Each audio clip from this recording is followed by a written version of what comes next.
Game changer teaser ఎలా అనిపించింది? Super ఉందండి. అంటే 3 గెటప్లతో ఉన్నట్టుంది కదా. రెండోది ఏంటంటే డబుల్ గెటప్ అంటే ఒకే రూపంతో అంటే రామ్ చరణ్ హైలైట్ అవుతుంది అనుకుంటున్నాను. అంటే ఇంతకు ముందు సినిమాల కన్నా ఇది ఒక రేంజ్కి వస్తుందని నేను చాలా గెస్ట్ చేస్తున్నా. చాలా హ్యాపీగా ఉంది. సీఎం లుక్ లో ఎలా అనిపిస్తున్నాడు? వైట్ అండ్ వైట్ వేసుకుని మనోడు.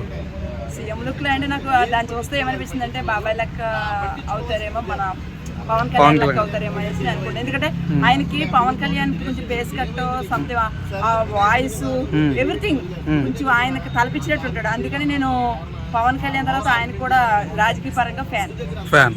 సో సినిమా హిట్ అవుతుంది అంటారా? సినిమా తమన్ మ్యూజిక్ ఎలా అనిపించింది?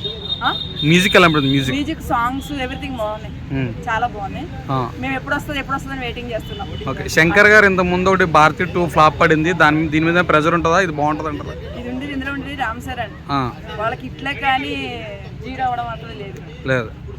సో తండ్రికి దగ్గర తన్నడు అనుకోవాలా రామ్ చరణ్? తండ్రి దగ్గర తనడు అనుకోవడం కాదు, కానీ తండ్రి కంటే ఎక్కువ అవుతాడు ఆయన.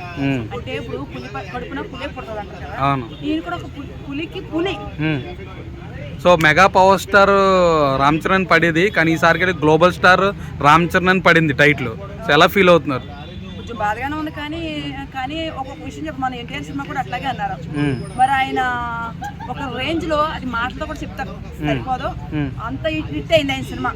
ఫస్ట్ ఏమన్నా సినిమా చూసొచ్చాక ఆ రోజు ఫుడ్ పంచి పెడతాకి వెళ్ళాం నేను నా ఫ్రెండ్ కృష్ణ. పెట్టినప్పుడు చాలా మంది సినిమా ఫ్లాప్ బాగాలేదు, కానీ అది ఒక రేంజ్ లో ఉంది. ఇది కూడా అంతే. తర్వాత ఈ జనవరి బాగాలేదు, నా జనవరి పొద్దున బాగుందని పోగొడతారు. సినిమా హిట్ అవుతుంది ఓవరాల్ గా. ఈ సినిమా హిట్ అయితే నాకు లేకపోతే పుష్ప ఫ్రెండ్స్ ఉన్నారు కదా, ఫ్యాన్స్ వాళ్ళే వారలేదు. మేమైతే మా సంగతి మీకు తెలిసిందే కదా. అవునవును. జై mega power star. Thank you.